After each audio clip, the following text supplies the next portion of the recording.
সুনামগঞ্জে মরিচ ক্ষেত থেকে গ্রেনেড উদ্ধার করেছে সেনাবাহিনী। দুপুরে বিশম্ভরপুর উপজেলার চালবন্ধ পয়েন্ট থেকে এলাকায় থেকে গ্রেনেডটি উদ্ধার করা হয়। পরে সেনাবাহিনীর একটি দল সেটি নিষ্ক্রিয় করে। পুলিশ জানায়, বৃহস্পতিবার দুপুরে কৃষক সাইদুর রহমান মরিচ ক্ষেতে ওই গ্রেনেডটি পড়ে থাকতে দেখেন। বিষয়টি জানাজানি হলে উৎসুক লোকজন সেখানে ভিড় করে।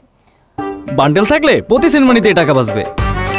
বিকাশ সেনমানি বান্ডেল কিনে জিতুন প্রতি লেনদেনে।